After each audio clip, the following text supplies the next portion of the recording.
What's up, everybody? Vulcan MKE back here to talk about how to modify your Kawasaki Vulcan 750 if you own one, or if you're thinking about owning one. If you're in the market for a Kawasaki Vulcan, I'll get right to the point. If you're a very creative modifier or modder, however you want to call it, you can do pretty much anything with a motorcycle. You can modify it to have anything. If you're not, you may find things a little bit challenging with the Kawasaki Vulcan and your options limited. In my case, when I bought this bike a couple years ago, there wasn't really much I wanted to do to it, because I thought the bike was pretty good, thought it was perfect as is. However, you know, there's some minor tweaks. Once I did my research, saw what other people were doing and all the things they were doing to their bikes, and I was like, hey, maybe I should get into that.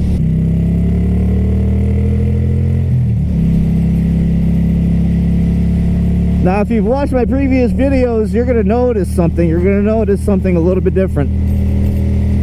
Most notably, you're going to notice this. I put in new handlebars.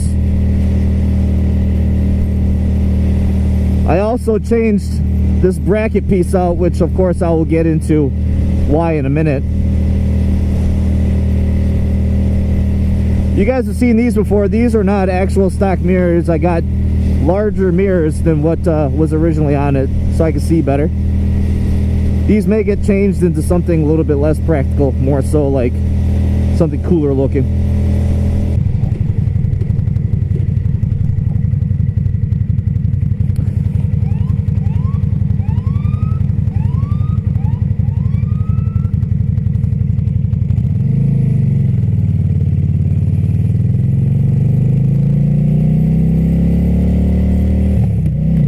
Someone got busted.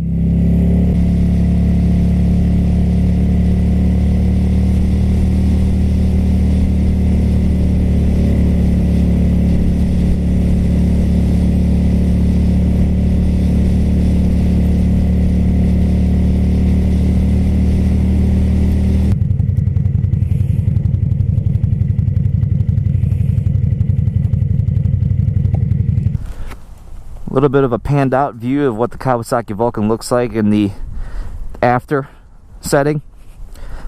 So the first thing you're going to notice obviously is the seat. The seat's different. Now this bracket here had a back seat to it, a little back pad. So what I did was obviously I took that part out and left it open here. Now obviously this isn't necessarily ideal because it looks like it's missing something. I could fabricate some sort of little trunk bag here to it to cover it up, but otherwise I'm not too worried about it.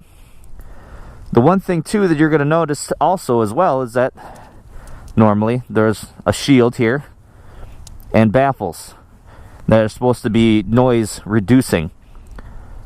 I thought the sound was quiet enough, so I needed it a little bit louder. So I heard sometimes taking the baffles off gives a little bit more of a growl, a little bit more of a mean sound. And obviously you heard the sound earlier in this video. It sounds a lot meaner. It's short, it looks a little bad, but eventually what I'm going to do is I'm going to get some exhaust wrap over it because it's hot when you touch it. The one thing too you're going to notice is that the handlebars are a lot lower here. Ordinarily the handlebars are about up here. I drop them down here so that they're a little bit lower. It makes riding a little bit more comfortable, actually, honestly. And if you're interested in getting these handlebars, I'll put a link in the description to where you can get them. I got them off of eBay. I left the original grips here.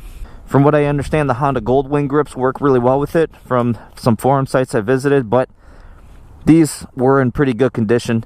You could buy original stock ones if you want, if yours don't look good, but I think these, you know, looked in pretty good condition, so I kept them.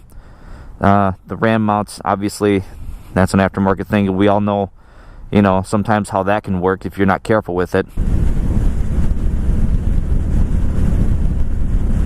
Oh, shit! Wow! Holy shit!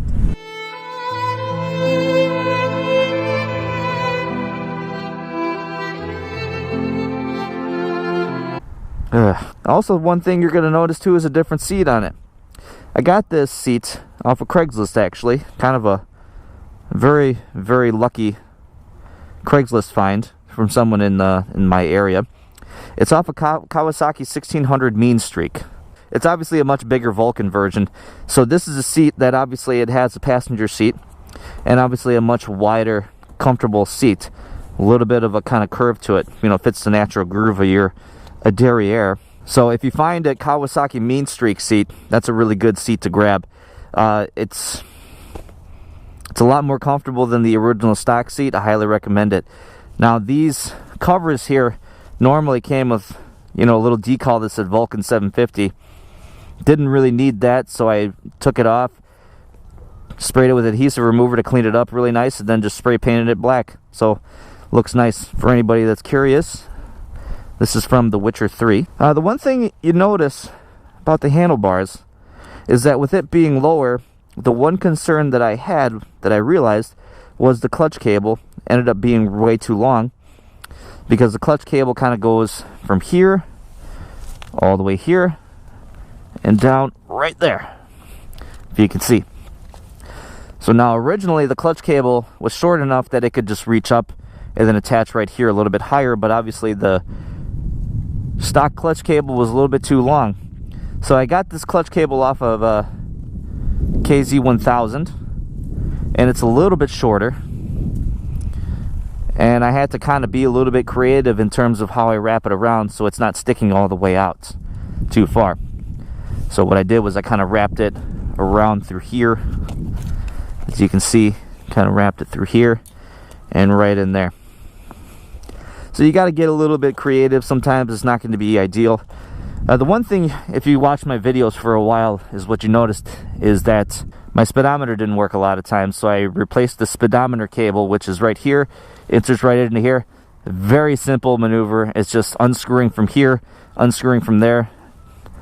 No fancy tech needed, no fancy tools, no extended experience. It actually took me about like 5 minutes to do it, and everything works just fine as well from there. What's on tap for the future, hopefully you'll see it in future videos, is this is a fuel shut-off switch. I'll have to get that replaced because I think it's got a very, very, very slow leak. Nothing too crazy, but and then paint this engine out black. As you can see from kind of fuel leaking all over the place, it's left a little bit of residue everywhere. And you can see the carburetor too as well, a little bit of fuel residue as well. But spray paint it black, give it a nice blacked out look, and then she should be good. So it all depends, you know. If you get your bike and you're satisfied with it, great. Everything stock on this bike was actually really good.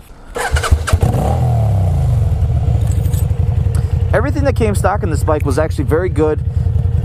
Kawasaki did a really good job building this bike. The Kawasaki Vulcan, they kept the same engine, the same platform, the same design for over 20 years.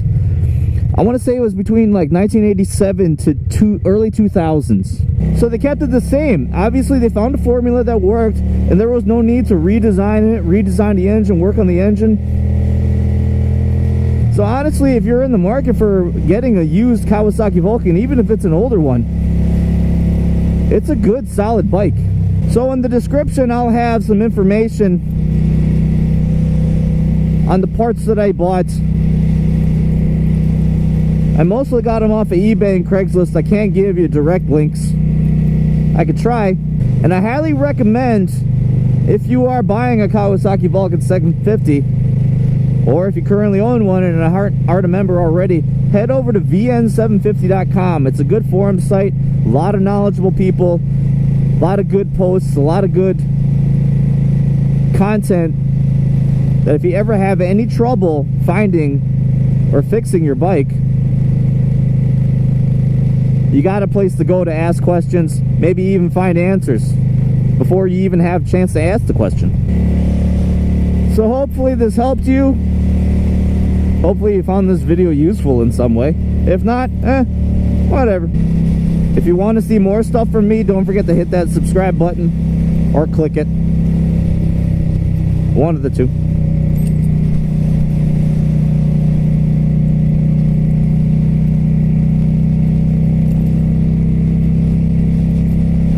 so you can see more content in the coming 2017 riding season.